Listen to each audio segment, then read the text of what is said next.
오늘 하루도 수고한 당신에게 쉼표가 되는 시간, 당신의 밤 쉼표 하나입니다.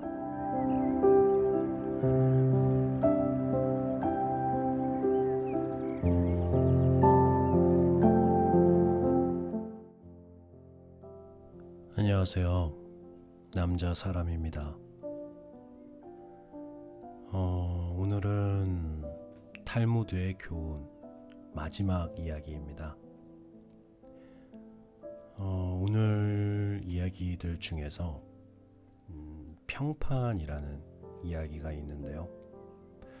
저는 그 이야기가 오늘 이야기들 중에서 좀 기억에 남는 것 같아요.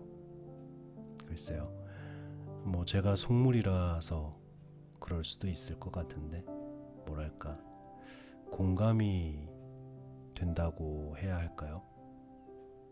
네. 그럼 오늘도 당신의 밤 쉼표가 되는 시간 시작해 보도록 하겠습니다.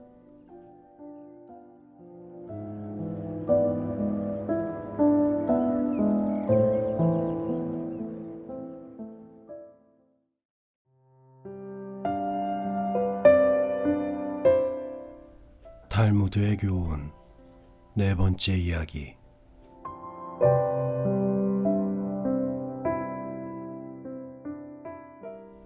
여자의 질투심. 서로 친구지간인 남자들이 모여 아내들의 질투심에 대해 이야기하고 있었다. 문득 한 남자가 물었다. 이브도 아담에게 질투를 느꼈을까? 오랫동안 진지한 토론이 계속되는 가운데 결론이 나왔다. 이브는 질투를 느꼈을 것이다.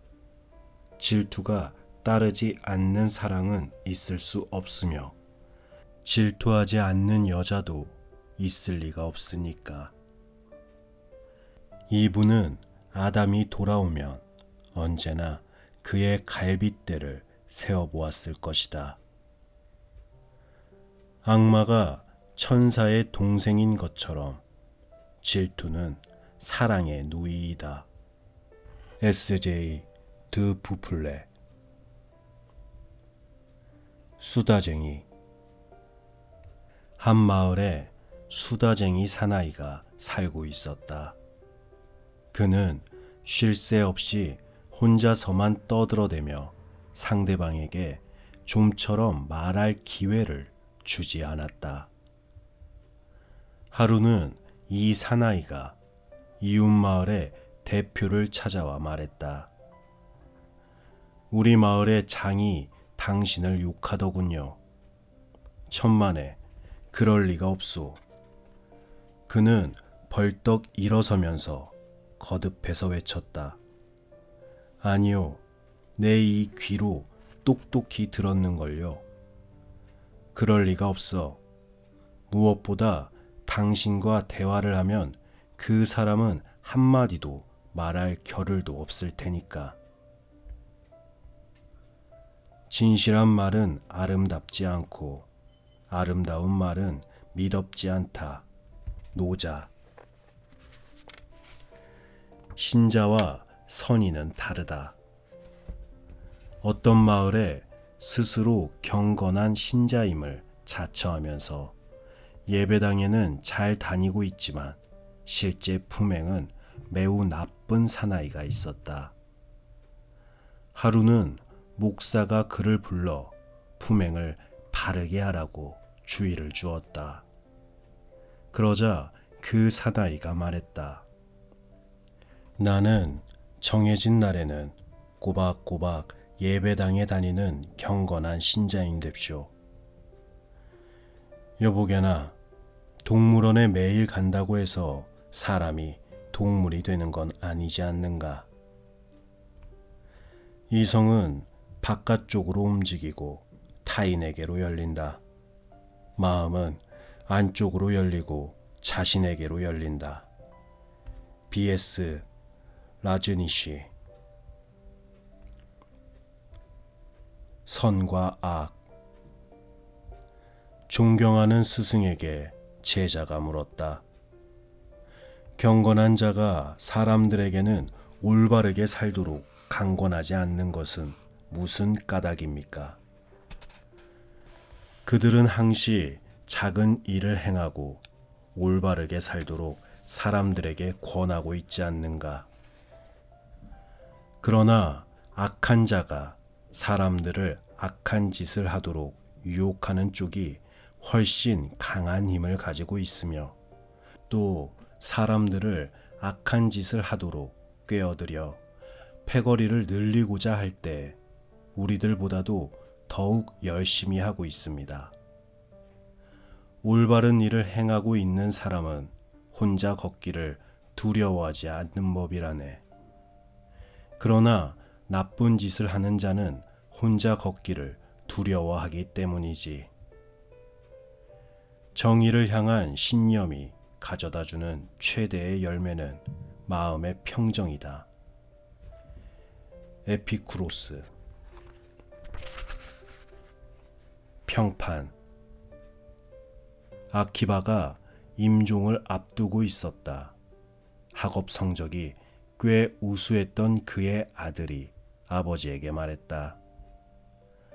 아버님, 돌아가시기 전에 부디 아버님 친구들에게 제가 얼마나 학문을 잘하는지, 얼마나 실력이 있는지 말씀해 주십시오. 얘야, 나는 추천해 주지 않겠다. 평판이 곧 가장 좋은 소개장인 것이니까. 당신은 남이 당신을 좋게 생각해 주기를 원하는가? 그렇다면 그것을 입 밖에 내지 말라. 비 파스칼. 자신을 칭찬하는 이유. 어떤 유명한 학자가 이웃마을의 지도자가 되어달라는 부탁을 받았다. 그는 그 마을에 도착한 뒤 숙소에 틀어박혀 몇 시간이 지나도 나오지 않았다. 새 지도자를 맞이하기 위한 환영의 시간이 임박하자 마을 대표가 그의 방으로 들어갔다. 문을 열자 방문을 서성거리며 무언가 큰 소리를 외치는 학자의 모습이 보였다. 그대는 훌륭하다. 그대는 천재다. 그대는 생애 최고의 지도자이다. 학자는 이렇게 큰 소리로 자기 자신에게 외치고 있었다. 마을 대표는 그에게 왜 그런 기묘한 행동을 하는지를 물었다. 그가 대답했다. 여러분은 오늘 밤 최고의 말로 나를 칭찬할 것이요. 나는 내가 거칠의 칭찬에 매우 약하다는 사실을 알고 있소. 그래서 거기에 익숙해지려고 연습하는 거라오. 게다가 누구든지 자기가 자신을 칭찬하는 것은 우스꽝스러운 일이란 걸 알고 있지요. 그러니 지금 내가 한 말과 비슷한 말을 오늘 밤에 듣게 되면 적어도 조금은 겸손하게 처신할 수 있게 될 것 아니겠소. 마음을 너무 높이 들지 말아라. 모든 입구는 낮은 법이다. 영국 속담. 표정은 밀고자. 군 사령관에게 연락병이 당도하여 적에게 중요한 성체를 빼앗겼다는 보고를 했다. 군 사령관은 눈에 쌍심지를 오르며 표정이 굳어졌다. 그러자 부인이 사령관을 자기 방으로 조용히 불러 말했다. 저는 성체를 빼앗긴 것보다 더 나쁜 일을 당했답니다. 그게 무슨 말이오? 저는 당신 표정에서 당신이 당황한 것을 읽었습니다. 성체야 당장 잃어버렸다고 하더라도 다시 빼앗을 수가 있습니다. 그러나 사령관이 용기를 잃는 것은 당신 군대를 전부 잃는 것보다도 훨씬 더 나쁜 것입니다. 높은 지위는 위인을 더욱더 훌륭하게 하고 소인배를 더욱더 작게 한다. J. 라 브리에르. 가문자랑. 옛날에 가문이 좋은 여우와 천한 집안에 태어난 여우가 길에서 만났다. 가문이 좋은 여우와 천한 태생의 여우가 어디 있냐고 의아하게 생각해서는 안 된다. 정말로 핏줄이 좋은 인간이나 나쁜 인간이라는 것도 있을 턱이 없으니까. 아무튼 전통 있는 가문의 여우 도령은 또 한 마리의 여우에게 자기 집안을 자랑하였다. 그러자 또 한 마리의 여우가 대답했다. 너의 집안은 너 하나로 끝이 나지만 우리 집안은 나로부터 시작된다네. 나는 살아가는 방법이 중요하다는 걸 알고 있기 때문일세. 너는 스스로를 지혜롭다 하는 자를 보았겠지만 그런 사람보다는 바보에게 희망이 있다. 구약 성서. 사람의 가치. 허름한 옷차림에 가난한 학자 둘이서 이 고장 저 고장으로 여행을 하고 있었다. 한 고장에 도착했을 때 그들은 먼저 부잣집 문을 두드려 재워달라고 부탁했다. 그러나 부자는 두 사람의 행색을 훑어보고는 거절했다. 두 사람은 결국 그 고장의 자선가 집에서 머물게 되었다. 1년의 세월이 흘러 두 사람은 아주 고명한 학자가 되었다. 두 사람은 또 함께 여행을 하다가 전해왔던 고장에 이르렀다. 마침 그들을 거절했던 부자를 만났다. 부자는 두 사람이 타고 있는 말이 훌륭한 종자라는 것을 알아차렸기 때문에 감동하고 또 두 사람이 매우 고명한 학자임을 알고는 채워주겠다고 자청했다. 그러자 두 사람은 부자의 제의를 한마디로 거절했다. 부자는 자기 집이 그 고장에서 제일 훌륭한 집이며 그 고장을 대표하여 손님을 유숙시키고 있다고 덧붙였다. 두 학자는 이렇게 말했다. 그렇다면 그 말씀이 고마우니 이 말을 채워주셨으면 합니다. 말을? 당신들은 왜 싫다는 거죠? 실은 우리들은 1년 전에 가난하고 이름도 없던 시절에 이 고장을 지나가게 되었는데 당신 집 문을 두드렸다가 거절당한 일이 있습니다. 지금은 우리들의 좋은 옷차림과 훌륭한 말을 보고 재워주시겠다는 것이겠지요. 그러니 이 두 마리의 말을 하룻밤 묵게 해주셨으면 합니다. 물질적인 부와 정신적인 부는 반드시 병행하는 것이 아니기 때문에 부유하면서도 가난한 자가 있다면 가난하면서도 부유한 자가 있다. 브라운 슈파이크. 제 우물의 침뱉기. 사나이는 자기 집 뜰에 돌멩이를 도로에 내다버리고 있었다. 지나가던 노인이 물었다. 왜 당신은 그런 짓을 하고 있는 거요? 그러나 사나이는 웃기만 할 뿐 대답이 없었다. 20여 년이 지나서 그 사나이는 자기 땅을 팔게 되었다. 그런데 남의 손에 넘기고 다른 고장으로 가려고 첫 발을 내딛는 순간 전에 자기가 버린 돌멩이에 걸려 넘어지고 말았다. 자기가 한 일을 자신은 잊고 있어도 그 결과는 반드시 자기에게 돌아오기 마련이다. 탈무드. 오해. 한 사나이가 버스에 올랐다.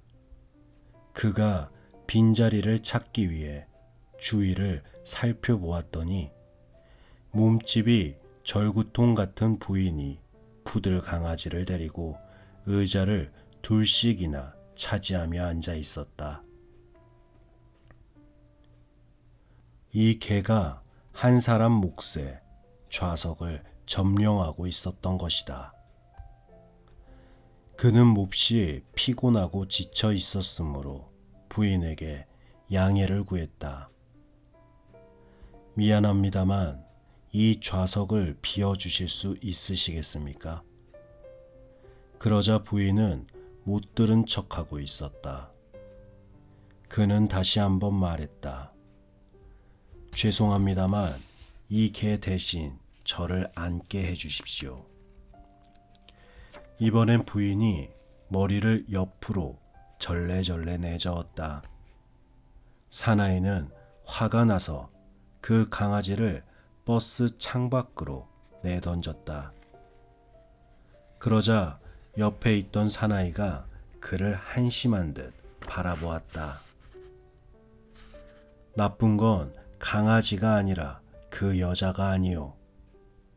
당신은 엉뚱한 것에 화를 내고 있군요. 마치 엉뚱한 것을 칭찬하듯이 말이오. 오해. 이것이 역사를 만들어낸다. 때로는 성자를, 때로는 영웅을, 때로는 반역자와 죄인을. 오해의 밑바닥에 있는 것, 그것은 인간의 고독이다. 이 어령.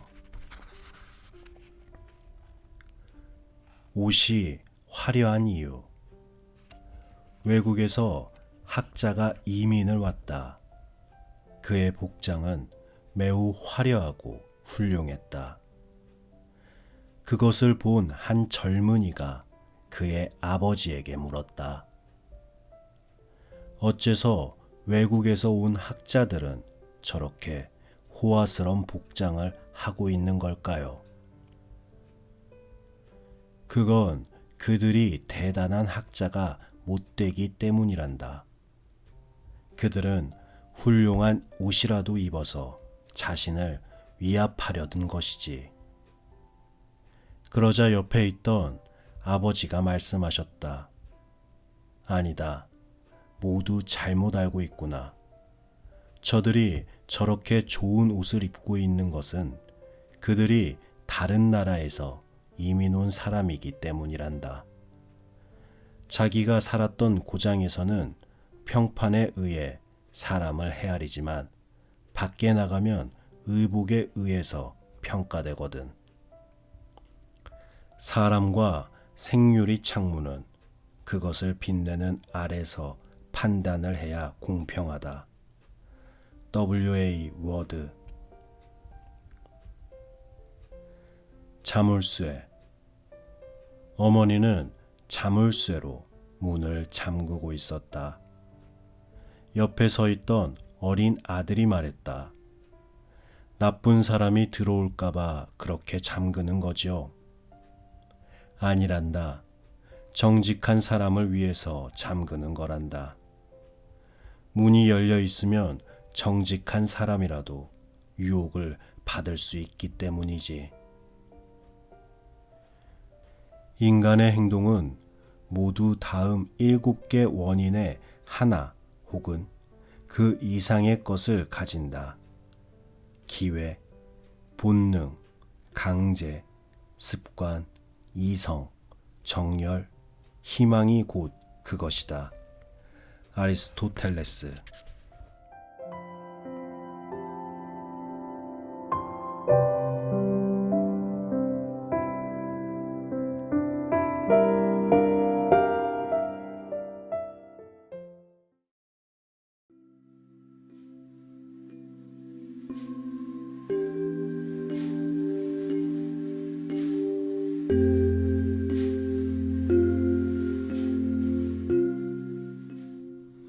네, 저의 개인적인 짧은 이런 생각에는 글쎄요, 사람들은 인정을 받고 싶어 하는 그런 어떠한 욕구가 있는 것 같아요. 근데 인정이라는 것이 결국은 주위 사람들이 하는 것이고, 그것을 입 밖으로 말하는 순간, 뭐랄까, 그 평판이 또 안 좋아질 수도 있지 않을까, 그런 생각이 듭니다. 네. 오늘 탈무드의 교훈, 제 마지막 이야기였는데, 글쎄요, 저는 제 스스로 이 탈무드의 교훈을 조금은 어떻게 이해를 했을지 잘 모르겠네요. 여러분들은 어떻게 잘 이해를 하셨을까요? 이해를 못했다고 한들 어떻습니까? 그냥 저는 오늘 밤 이 시간이 여러분들에게 편안한 시간이었으면 만족합니다. 네. 그럼 당신의 밤 쉼표 하나 여기서 마치도록 하겠습니다. 저는 남자 사람이었습니다. 편안한 밤 되세요.